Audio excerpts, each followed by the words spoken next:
신앙은 오늘 말씀에 입각하면은 참아야 된다는 겁니다. 인내하지 않고 이루어지는 것은 없다는 것이죠.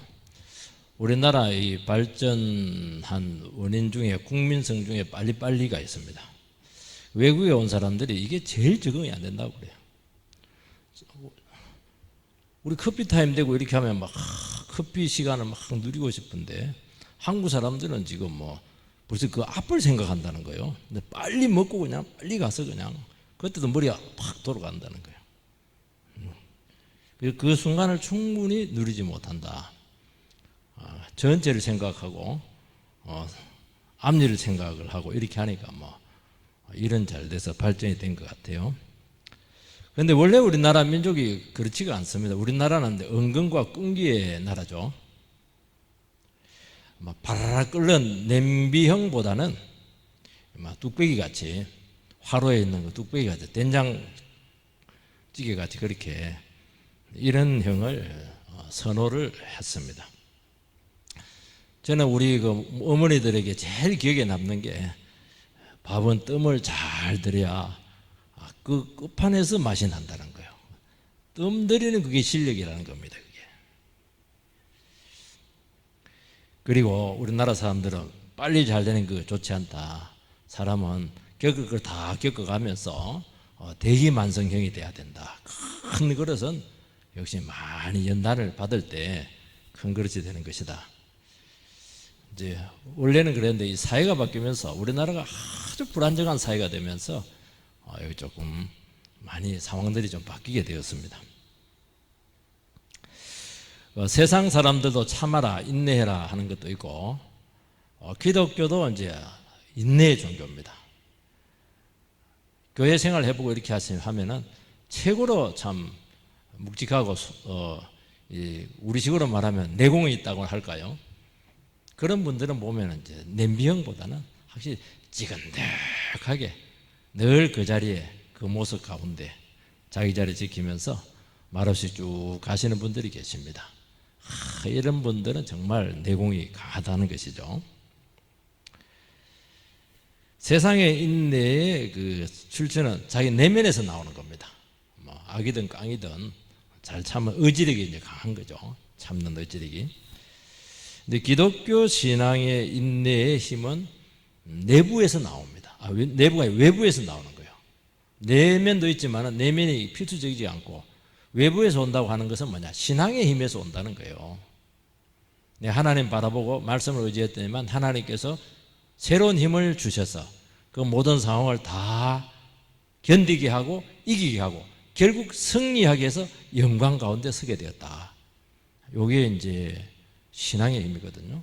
그래서 완전히 같이 참더라도 다릅니다. 세상은 막 자기 힘으로 참다가 한계를 넘어서면 인생이 망가져 버려요. 인격이 망가집니다. 그래서 무조건 참을 하면 안 돼요. 군대 가가지고요 참아가지고 정신적으로 이상한 사람은 굉장히 많아요. 폐인되거든요. 근데 신앙은 그렇지가 않아요. 신앙은 하나님의 무한대의 힘이기 때문에 상황이 아무리 힘들어 요셉, 욥 보면 얼마나 힘들었어요. 다 이겨냅니다. 왜냐하면 우리의 인내라고 하는 것은 결국 하나님께서 개입을 해 주셔야 된다는 겁니다. 하나님의 개입의 최고의 절정이 뭐냐? 예수가 다시 오신다는 거예요. 재림입니다. 그래서 이 재림 신앙은 시대가 어려울수록 나라가 어려울수록 또 우리 상황이 어려울수록 재림 신앙은 아주 능력 있게 평안할 때는 잘 몰라요. 일제시대 때는 요한계시록밖에 안 읽었다니까요.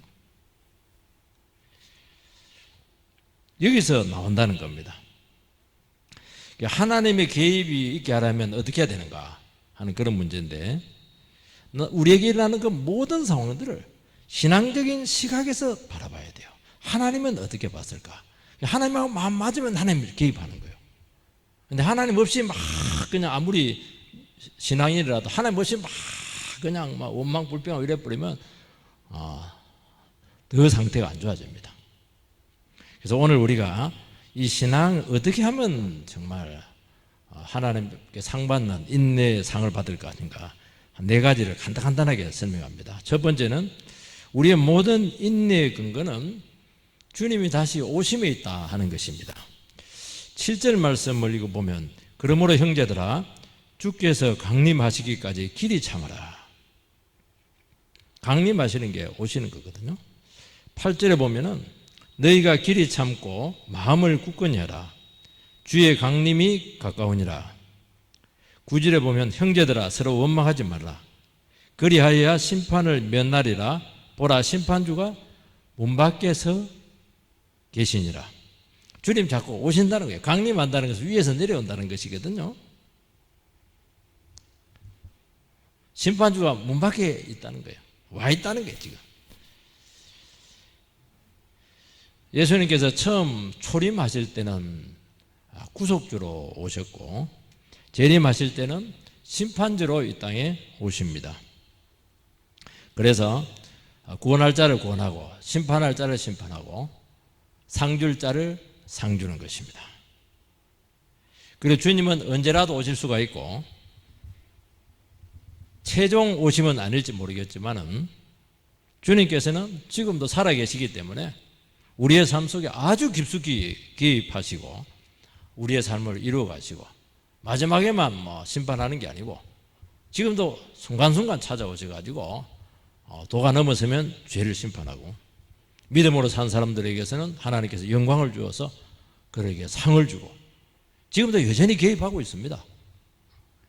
그거 안 믿으면 우리 신앙생활 못 하잖아요. 하나님이 계시니까 우리가 신앙생활을 하고 있고 참는 것이지 하나님 안 계시면 살아계시지 않으면 우리 그럴 이유가 없죠. 그러니까 하나님이 언제라도 개입할 수 있기 때문에 늘 긴장할 수밖에 없고 깨어 있어야 된다는 것입니다. 그리고 절대로 우리가 마음대로 살 수가 없고 정욕을 절제해야 되고 경건하게 살아갈 수밖에 없습니다. 왜냐하니까 그분이 오셔야 되거든요. 우리도 할 수 있지만은 그거는 한계가 너무 많아요. 주님이 오셔야 결판이 나는 겁니다. 주님이 오셔야 해결이 되는 거예요. 주님이 개입하셔야 결론이 나는 것입니다. 상황을 이겨내는 거예요. 이거는요 너무 중요한 개념입니다. 이걸 모르면 자기만 자꾸 용을 쓰는 겁니다. 그리고 안 되면 하나님 없다 그러면서 넘어지는 것입니다. 초대교회 성도님들은 다른 신앙은 몰라도 주님 다시 오십니다. 인사가 그냥 마라나타입니다. 얼마나 사모인지 몰라. 왜냐하니까 그때가 너무 힘들었거든요. 근데 주님이 오시지 않는 겁니다. 2100년이 됐는데도 지금 오시지 않았어요. 그게 성도들 마음속에 긴장감이 빠지는 겁니다. 주님이 안 올 수도 있다. 또 주님이 꼭 오셔야 되나? 아니 그러면 우리가 굳이 이렇게 어렵게 힘들게 신앙생활 할 필요가 있나? 자꾸 이런 의심이 자꾸 찾아오는 것입니다. 그러면서 세상에 자꾸 빠지게 되고 쾌락에 노출이 되게 되고 자꾸 우상을 추구하는 그런 모습으로 변질이 되었던 것입니다. 그래서 지금 야고보 사도가 지금 그 모습이 나타나고 있는 겁니다. 지금 그때 뭐라고 하고 있습니까? 반드시 오신다는 거예요. 이게 지면을 많이 할애를 했습니다. 이거. 그리고 주님의 때에 주님의 방식으로 각자에게 맞도록 오신다. 그리고 최종적으로 왔을 때는 모든 것이 끝이다 하는 것입니다. 이걸 자꾸 일깨워주는 이유는 원래 가지고 있었던 그 성도들의 그 본연의 자세로 돌아가라는 거예요. 신앙이 많이 흐트러져 있다는 게 지금 느슨해져 있다는 것입니다.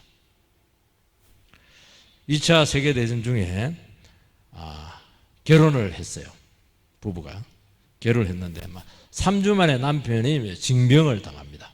군대로 가고 아내는 이제 시댁에 들어가서 이제 사는 건데 그 시부모님들이 두 사람의 결혼을 반대했어요. 딱 들어가서 살려고 하니까 보면 알잖아요.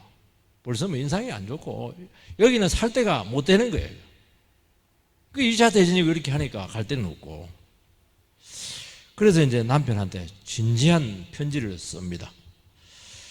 온갖 불평과 하소연과 뭐 헤어질까 이런 얘기 생각도 하기도 하고 편지를 막 고민을 많이 했죠. 맨날 며칠 동안 편지를 쓰고 있는데 우편 배달부가 편지가 하나가 왔어요. 남편한테.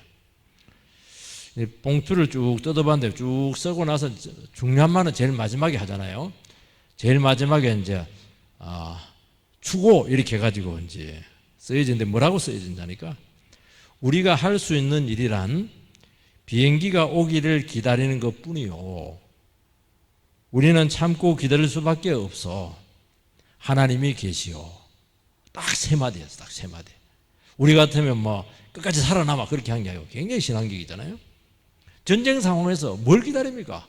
비행기가 오는 것밖에 없는 거예요. 못 와요. 그 오지에서. 그러니까 얼마나 참아야 되겠어요. 얼마나 기도해야 되겠어요. 이 사람들이.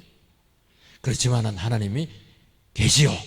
전쟁에 이길 것이고 우리는 반드시 살아서 돌아갈 것이오. 여보. 그렇게 하는 겁니다. 남편이 지금 뭐 전쟁 가 있으니까 죽을지 살지 알 겸 청산 가부 될 텐데 빨리 그냥 내 살 길 찾아갈 가능성이 많거든요. 이거. 이 추고 사연을 딱 듣고 부인이 완전히 행동과 태도가 바뀝니다. 그래서 시부모 시집에 적응하려고 그렇게 노력하고 그분들의 사랑을 얻으려고 막 참고 견디고 부지런히 일하고 정말 효성을 다합니다. 이게요 본연의 자세로 돌아가니까 인생을 살리잖아요. 가정을 살리잖아요. 만약에 부인이 잘못되면 남편이 그냥 총 맞아 죽을 가능성이 많아요. 남편도 돌아오잖아요. 왜냐하면 살 이유가 생기니까. 주님은 살아계십니다. 그리고 다시 오십니다. 그러니까 그 날을 준비하라는 것입니다. 우리는 늘 준비하는 사람들입니다. 언제? 주님이 오실 때를 준비하는 거예요. 신부가 신랑 맞이하듯이. 그래서 마태복음 25장에 보면은 열처녀 비유가 나오는데 열처녀 비유의 요점은 다른 거에 자꾸 보면 안 돼요. 딱 두 글자입니다. 준비해 줘. 준비하라는 거예요. 준비한 자만 신랑을 맞이할 수 있다는 겁니다. 뭘 준비합니까? 기름을 준비하는 겁니다. 이걸로 혼인잔치에 들어가는지 바깥으로 쫓겨나는가 하는 것이 결정이 된다는 겁니다. 여러분 기름을 준비하는 게 뭐죠? 우리 뭘 준비해야 됩니까? 신랑이 온다면은 뭐 해야 돼요? 자기 영혼의 상태를 점검해야죠. 그리고 내가 거듭났는가 하는 것은 대단히 중요한 겁니다.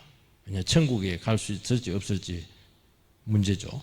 내가 지금 믿음대로 살고 있는지 아니면 난 주님과의 관계가 지금 제대로 된 것인지 나에게 주어진 모든 죄와 싸우고 있는지 지금 나에게 주어진 사명을 감당하고 있는지 이런 것들이 뭐냐니까 이걸 점검하라는 거예요.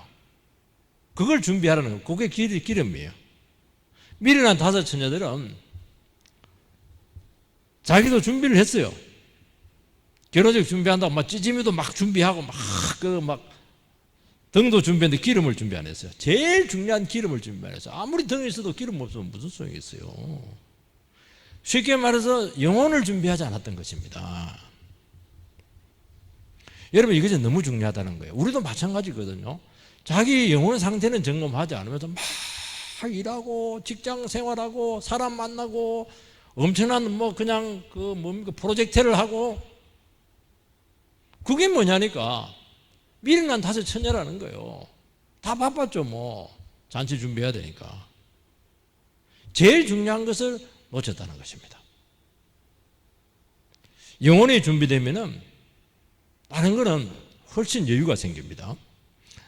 내가 영적인 상태가 확실하고 하나님과의 관계가 정립되어 있으면은 나머지 공부하고 사업하고 결혼하고 가정생활하고 이런 것들은 쉽다는 거예요. 여러분 제일 어려운 문제가 해결되면 나머지는 그게 90%예요. 그 나머지 10% 갖고 생활하는 겁니다. 제일 중요한 걸 해야 돼요. 제일 중요한 걸 하면 교회도 마찬가지거든요. 이것저것 다 하면 안 돼요. 제일 핵심이 뭐냐? 우리 교회에서 기름을 준비하는 게 뭐냐? 그거 준비되면 나머지는 다 된다는 거예요. 우선순위죠. 우선순위 문제죠. 이 문제. 그러면 나머지는 저절로 되는 거예요. 여유가 있고 풍성하고 기름이 준비되어 있으니까 뭐 신랑이 아무리 늦게 와도 상관없어요. 뭐 늦게 올수록 더 좋은 거예요. 뭐 왜냐하니까 자기의 준비됨이 더 나타나니까. 미련한 처녀들은 이제 기름이 없으니까 뭐 기름 빌려달라 이러니까 이거는 안 된다는 거예요. 이거는 못 빌려줘요. 그거는 자기가 책임져야 되는 겁니다. 부부도 이건 절대로 빌려줄 수 없어요. 그게 문제라는 거예요. 그건 주님과의 관계 문제죠. 그러니까 여러분들이 그 삶을 살아갈 때, 그 종말의 시대에 살아갈 때 이걸 잘해야 됩니다. 제일 중요한 거예요. 어렵고 제일 중요한 문제를 해결하라는 거예요. 그럼 나머지는 된다는 거예요. 그러면 두렵지 않죠. 여러분, 학생이 그 시험 다가오는데 준비가 되어 있으면 여유만만해져. 기대가 돼요.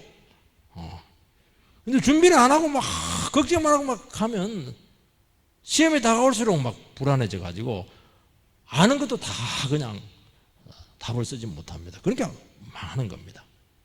근데 준비가 되어 있으면 특징이 하나가 있어요.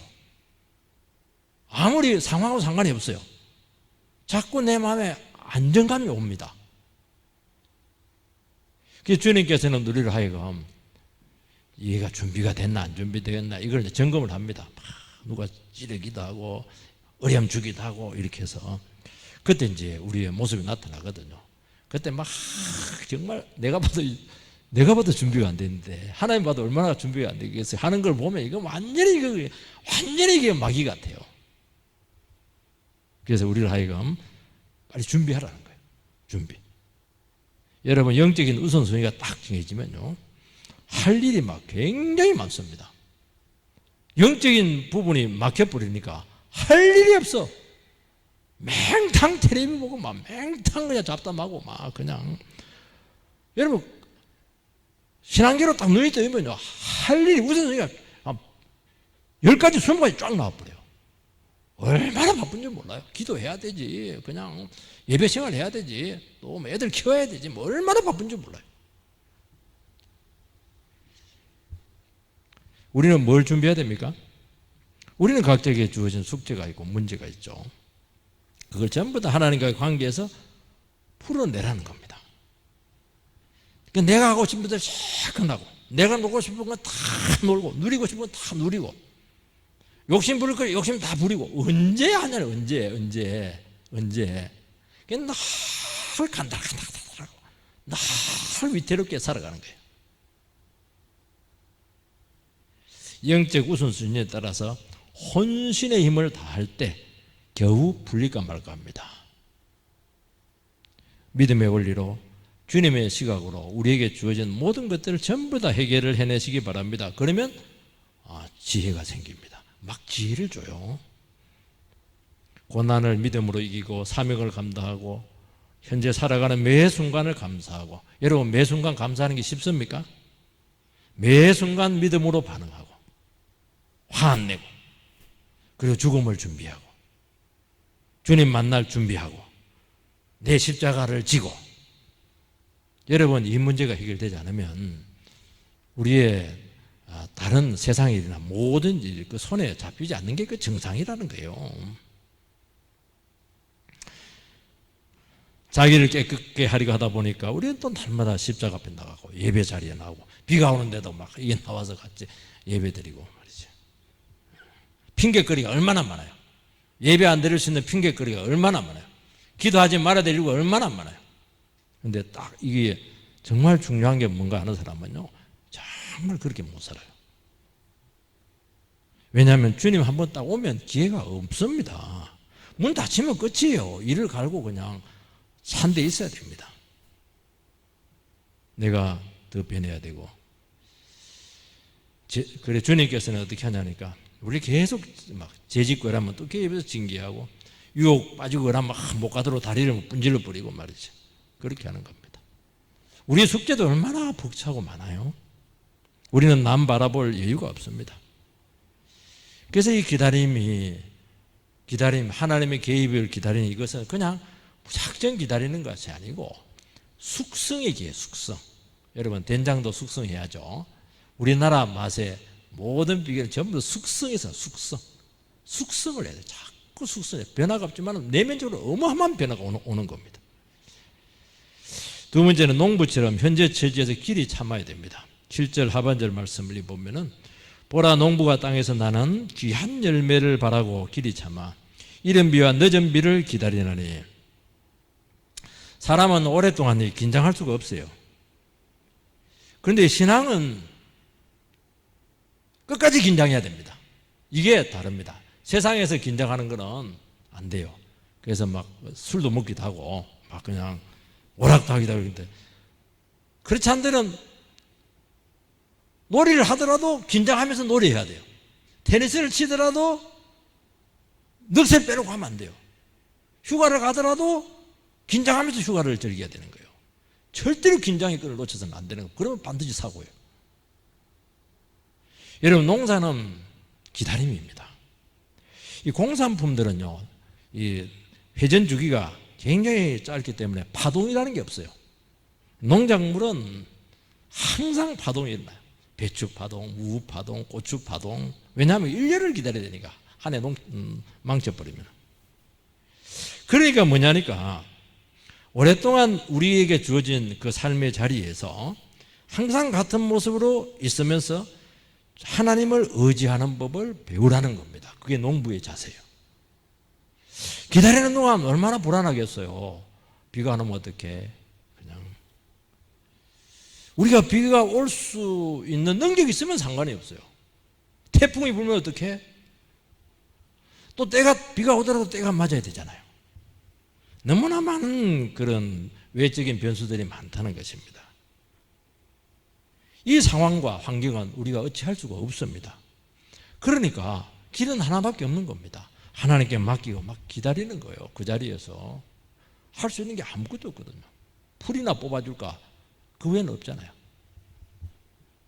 여러분, 우리 힘으로 어찌할 수 없는 상황들이 우리 가운데 일어난다는 겁니다. 자녀가 아픈데 저도 그 생각이 들더라고요. 내가 그냥 올라가서 닌겔 꽂고 있고 싶더라고요. 그런다고 안 되는 거예요. 그 애가 해야 돼요. 맡겨야 되는 겁니다. 변하지 않는 자녀 아무리 잔소리하면 할수록 더 안 변해요. 기도하면서 기다려야지 뭐. 자녀가 바뀌어야 바뀌는 것이죠 뭐. 그래서 우리가 할 수 없는 것 자꾸 붙들고 그것을 자꾸 힘을 쓰다 보니까 그러면 그럴수록 불안해지고 염려가 되고 자꾸 마음이 급해지는 거예요. 성급해지게 됩니다. 성급하면은 여러분들 우리 크리스찬들의 삶에 있어서 마음이 자꾸 앞서버리고 급하다 이렇게 계약을 하고 결정을 하면 100% 실패합니다. 아주 조심해야 됩니다. 진짜 하나님께서 함께하시면 마음이 그리 편할 수가 없고 주님께서 확신을 줘요. 그래서 안 늦어요. 누가 바쁩니까? 내가 바빠요? 하나님이 바쁘다니까요. 여러분, 자녀가 수술했으면 의사 말 믿고 맡기고 기다려야죠. 자기가 못 기다리고 막 재보고 말이지, 주사 놔버리고 말이지, 닌겔을 꽂은 거 빼버리고 이러면 안 되죠. 어떻게 해야 됩니까? 우리 자녀 병원 뒷바라지 해야 되니까 더 믿음으로 무장하자. 그리고 밥도 더 먹고 잠도 잘 자고 이래가지고 애를 끝까지 감당을 해야지. 생각이 확 다르잖아요. 여러분, 농부는 열매가 반드시 맺힌다. 그 믿음 하나로 기다립니다.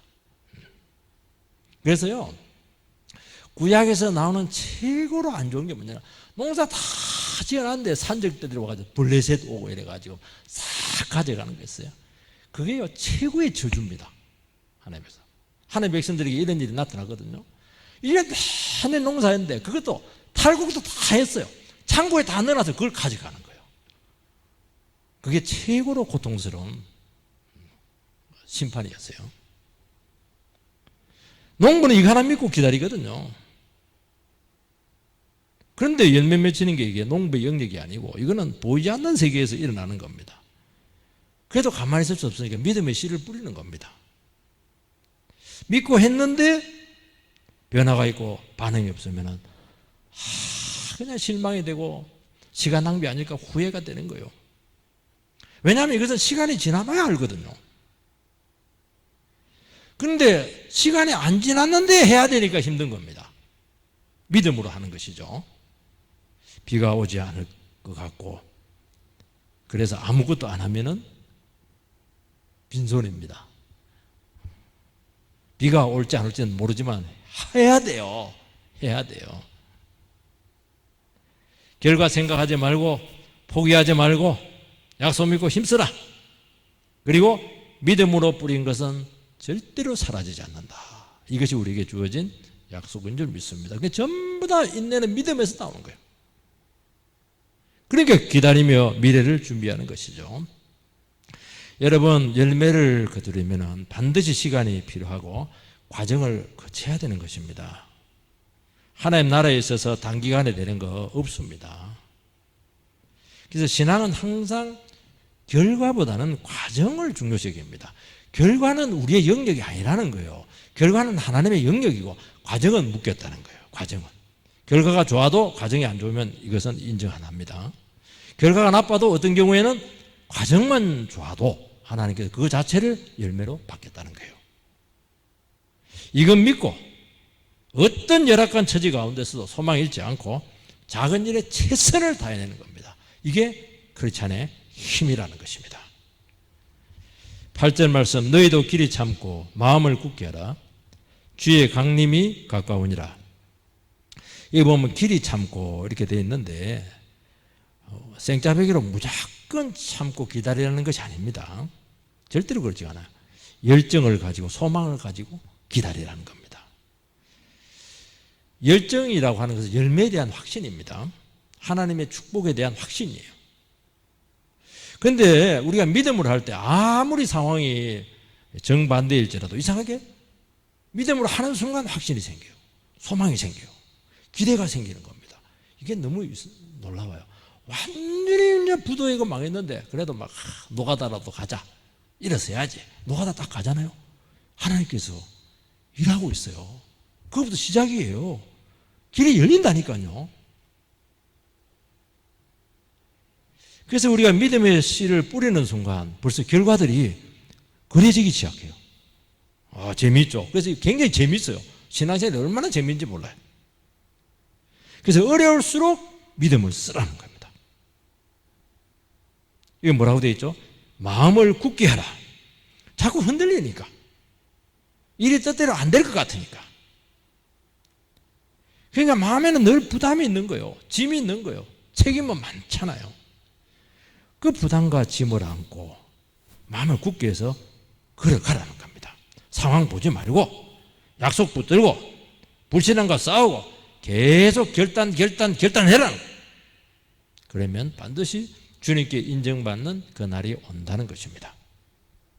9절 말씀, 형제들아 서로 원망하지 말라. 그리하여야 심판을 면하리라. 보라, 심판자가 문 밖에 서 계시니라. 이때 절대로 원망하면 안 돼요. 쏘갔다. 그래서 자꾸 사람이나 하나님께 어떻게 자기 자신에도 자꾸 원망을 내요. 아이고 죽어라. 그거 하지 말라는 거예요. 왜냐하면 우리는 사람에 의해서 어떤 변수에 의해서 불행해지는 게 아니에요. 모든 것은 주님 손 안에 있다는 겁니다. 그 원망하면 상이 없어요. 왜냐하면 심판자가 문 앞에 서 계시니라. 원망 불평하잖아요. 그러면 주님께서 문 앞에서 막 얼쩡거려. 뭔가 이상한 게 왔다 갔다 해요. 엄마가 막 문 앞에서 얼쩡거리면 애들이 자기 방 안에서 안무를 잠가놔도요, 쟤 못 져요. 무서워요. 되는 일이 없다는 거예요, 이게. 한 걸음도 앞으로 못 나가요. 그러면 준비 안 된 상태로 문 앞에 계신 심판자를 대면해야 된다는 겁니다. 세 번째는 선지자의 고난과 오래 참음에 동참해야 됩니다. 10절, 형제들아 주의 이름으로 말한 선지자들로 고난과 오래 참음에 본을 삼으라. 선지자는 세상 제약에서 말씀 전하다가 핍박을 당한 종입니다. 어려운 자의 핍박이에요. 고통입니다. 믿음대로 살고 어렵게 살려고 하는데 어려움이 생긴 겁니다. 요셉처럼 그렇게 된 거예요. 다니엘처럼. 우리는 교회에 나간다는 이유 때문에 집안에서 미움을 받아요. 말씀 순종하다 보니까 막 고집이 세다는 둥 이렇게 하면서 직장에서 집단 따돌림을 당할 수도 있다는 것입니다. 오해를 당하기도 하고 억울한 일을 당할 때가 많아요. 왜냐하면 이게 내가 죄를 지어가지고 당하는 것은 당연한 것이지만은 하나님 뜻대로 살려고 하다가 고통을 당할 때 위기가 온다는 거예요. 도망치고 싶은 거예요. 포기하고 싶은 거예요. 내만 왜 이렇게 살아야 돼? 그런데도 주님께서는 뭐라고 하냐? 참으라는 거예요. 왜냐하면 말씀에 순종해서 살아간다는 것이잖아요. 그런데 그 상황을 참으면은 말씀이 그 상황을 전부 다 설명을 해내요. 전부 다 이해가 되게 하는 겁니다. 제가 능평교회를 아주 7년은 안 됐지만은 뭘로 끌고 왔느냐? 주일 예배로 끌고 온 거예요. 일주일 동안 무슨 일이도 상관없어요. 예배 드리면 싹 이해가 되고 정리가 되는 거예요. 야, 절대로 인간 힘은 안 됩니다. 이거 해보면 알아요. 그 하나님 뜻이 선명합니다. 이 길로 가라는 거예요. 그러면 뭐 하면 되는 것이죠. 모르니까 막 헤매는 겁니다. 그리고 내 방식 쓰고 인간적인 방법 쓸 여유가 없어요. 지금. 그러니까 자꾸 주님의 뜻만 이루어지는 겁니다. 그리고 주님과 교제가 점점 깊어지죠. 왜냐하면 주님이 한순간도 나를 놓으면 안 되잖아요. 주님 붙잡고 계셔야 되거든요. 그 위기 상황에서는. 그러니까 주님밖에 없는 거예요, 이게. 우리는 문제가 뭐냐? 어찌 보면 주의 종들에게 좀 상관될 수도 있지만 우리도 다 마찬가지입니다. 하나님의 말씀을 전하고 증거하면 사람이 바뀌어야 되는데, 회개가 돼야 되는데 쉽게 안 바뀌는 거예요. 바뀔 때까지 이제 고통을 당하는 겁니다. 그러니까 그만두고 싶은 겁니다. 그런데요, 이상한 힘이 또 속에서 생깁니다. 무슨 힘이 생기느냐? 말씀을 전하지 않으면 견딜 수 없는 막 불이 안에서 타올라요. 애미기는데 안 바뀌는데 회개 안 하고 막 핍박하고 돌에 뭐 돌 던지고 이렇게 하는데 바울처럼 죽었다 다시 살아나가지고 또 돌 던지고 그 성안으로 들어가지고 또 설교해요. 내가 막 속에서 막 불이 나가지고 이 말씀 안 되라고는 견딜 수가 없다는 거예요, 이게.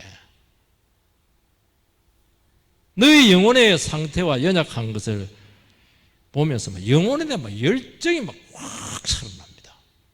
이게 하나님 백성들에게 있는 거예요.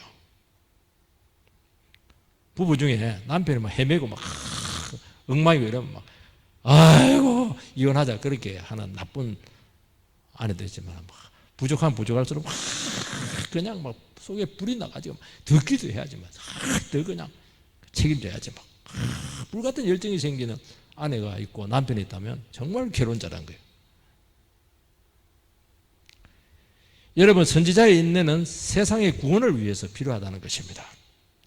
우리는 다 평안하게 살고 싶고 책임 없이 다 살고 싶잖아요. 내 자식 챙기면서 살고 싶은 거예요.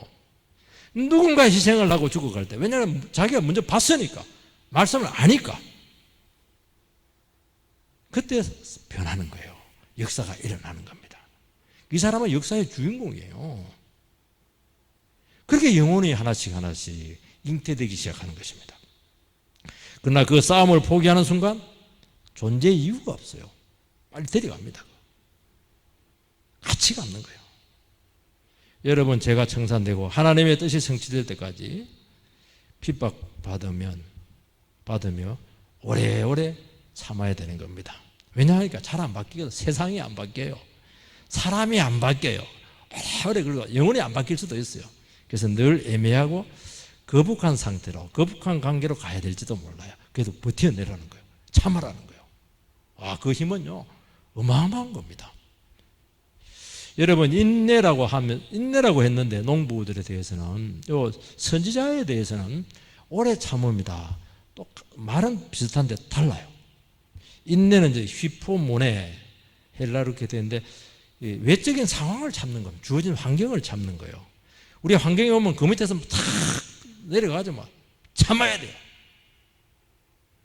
그러면 견디다 보면 놀라운 일이 생기는데, 뭐가 생기냐니까 그 상황을 하나님께서 놀랍게 영광스럽게 변화시킵니다. 그래서 환경에서 농부처럼 참는 그 사람을 우리식으로 말하면 영검술사다. 영검술사는 뭡니까? 철을 바꿔서 금을 만들잖아요. 아주 놀라워요. 고난 후에 영광이 온다는 말이 여기 있어요. 참는 순간에 어느 순간 완전히 영광스럽게 바뀌어져 있어요. 그렇게 위대한 겁니다. 그래서 어떤 처지에서도 그 상황에서 받아들이고 머물러 있으라는 거예요. 버텨내라는 거예요. 믿음으로. 여기서 오래 참음이라고 하는 것은 마트로투미아 이렇게 되어 있는데 이것은 사람에 대해서 오래 참는 겁니다. 여러분 환경을 참는 게 힘들까요? 사람에 대해서 참는 게 힘들까요? 다 힘든데 실제로는 사람이 더 어려울 수가 있어요.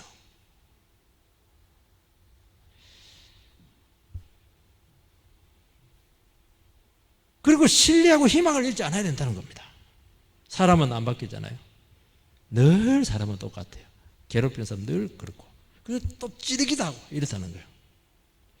그래서 이게 오래 참음이라고 하는 것은 태도의 문제입니다. 태도의 문제라는 말은 무슨 말이냐니까 환경이 우리를 괴롭게 할 때는 어렵게 할 때는 믿음으로 견뎌내면 돼요. 그 상황이 또 이 또한 지나가리라. 그것도 믿음일 수도 있거든요. 믿음으로 하면 되는데 사람과의 관계에서 어려움을 당할 때는 태도에 나를 계속 바꿔가야 돼요. 내 태도를 계속 바꿔야 돼요. 아니 저 사람이 잘못했는데 그거는 그 사람의 문제고 나를 계속 바꿔야 돼요. 그래야 아니면 해결이 안 돼요. 괴롭힘과 무시와 짓밟힘 이것은요 우리를 변화시키는데 최고의 특효예요. 돈 안 들고 이거 보약 수십 층 모는 것과 똑같아요. 그래서 어떻게 해결해야 되냐? 아이고 내가 낮아지자. 내가 참으면 되지. 내가 겸손하자 말이지. 그래 나도 내가 좀 잘난 체 때문에 하나님께서 또 막 부인 막 긁어가지고 내 자존심을 막 상하게 안 해. 그래 막 재주자 이렇게 하는 거예요. 이렇게 하는 겁니다. 그러면요 내가 점점 풍성해집니다. 그 예수님으로 바뀌어버려요.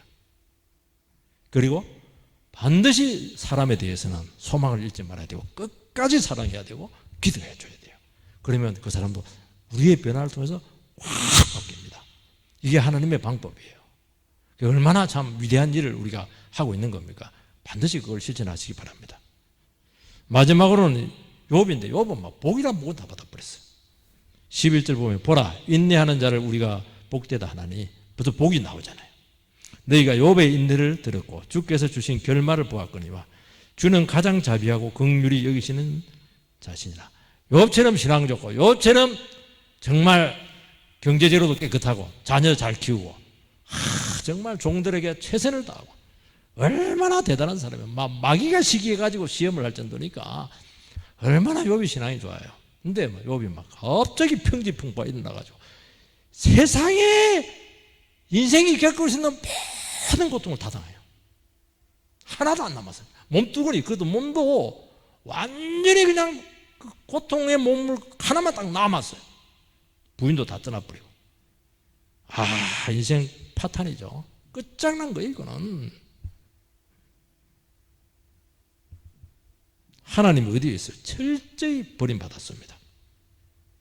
근데 요셉은 입술을 잘 지켰고 요셉이 아니고 욥은 그리고 어떻게 했느니까 의인의 고난에는 하나님의 뜻이 있다. 모르겠다 아무것도 없는데 고통스러운데 그래도 하나님이 살아계시고 의인의 고난에는 뜻이 있어. 이렇게 한 겁니다. 하나님께서는 어려운 자를 모두 한 번 용광로에 집어넣어가지고 연단해서 더 큰 하나님을 알게 하시고 하나님을 드러내게 하시고 마지막 42절에 보면 너는 옛날에 귀로 듣기만 했는데 이제 눈으로 보게 되리라. 귀로 듣는 거랑 다르다. 눈으로는 하나님 바로 봐버려요 이 사람. 여러분 이런 신앙을 겪지 않으면 신앙이 좋다 하지만 상당히 이기적이고 자기중심적입니다. 자기중심적인 신앙이에요. 스스로는 이제 믿음이 좋다고 착각합니다. 왜냐하면 다른 사람보다는 어려우니까, 다른 사람보다는 상대적으로 깨끗하니까, 그래서 자기 문제를 전혀 못 느끼는 겁니다. 그런데 욥처럼 진짜 제대로 하나님을 만나서 크게 한번 무너지면은 너 그리 신앙 좋다고 그래서 너 그리 신앙 연륜 자랑하고 그렇겠지? 허물이라는 허물은 싹 다 보고요. 그리고 계속 회개밖에 안 나와요. 회개거리만 나타나는 거예요. 여전히 붙들고 놓지 않은 것이 막 있다는 것을 알게 되었죠. 다 가져요. 자식 가져가고 부인 떠나버리고 재산 다 가져가고 싹 다 가져갔어요. 그러면서 완전히 하나님 중심으로 바뀝니다. 그래서 뭐라고 되어 있습니까? 23장 4절인가 보면 내가 다시 나올 때는 정금같이 변하리라. 점점 정금이 돼요. 정금. 그리고 반드시 그 날이 옵니다. 의인이 고난받을 때 미래가 없는 것 같아요. 고민해도 답이 없어요. 그런데 하나님께서 때가 되면 한순간에 풀리면서 잃어버린 것 전부 다 회복되고, 요번 2배, 3배로 회복됐잖아요. 생각지도 못한 수준으로 끌어올립니다. 그러면서 뭘 배우느냐? 나와 있잖아요, 이게. 주께서 주신 결말을 보았거니와 주는 가장 자비하시고 긍휼히 여기시는 이시라. 제일 고생만 했는데, 주님 이렇게 자비하시고 이렇게 긍휼이 많으시는구나. 이렇게 증거하는 증거자도 될 줄 믿습니다. 우리가 오늘 이 시간, 신앙은 인내하는 겁니다. 못 참으면 안 돼요. 참는 방법을 얼마나 구체적이고 실제적이고 우리 상황에 맞도록 가르쳐주고 있습니까? 절대 오늘 이 설교 듣고 나서는 핑계대면 안 됩니다. 핑계대면 안 되고, 야, 신앙은 참는 거구나. 참는 자에게 복이 온다고 했는데, 웃으면 복이 오는 게 아니고요. 신앙은 참아야 돼요. 잘 참으셔가지고 복이란 복은 다 받게 되기를 주의 이름으로 축복합니다.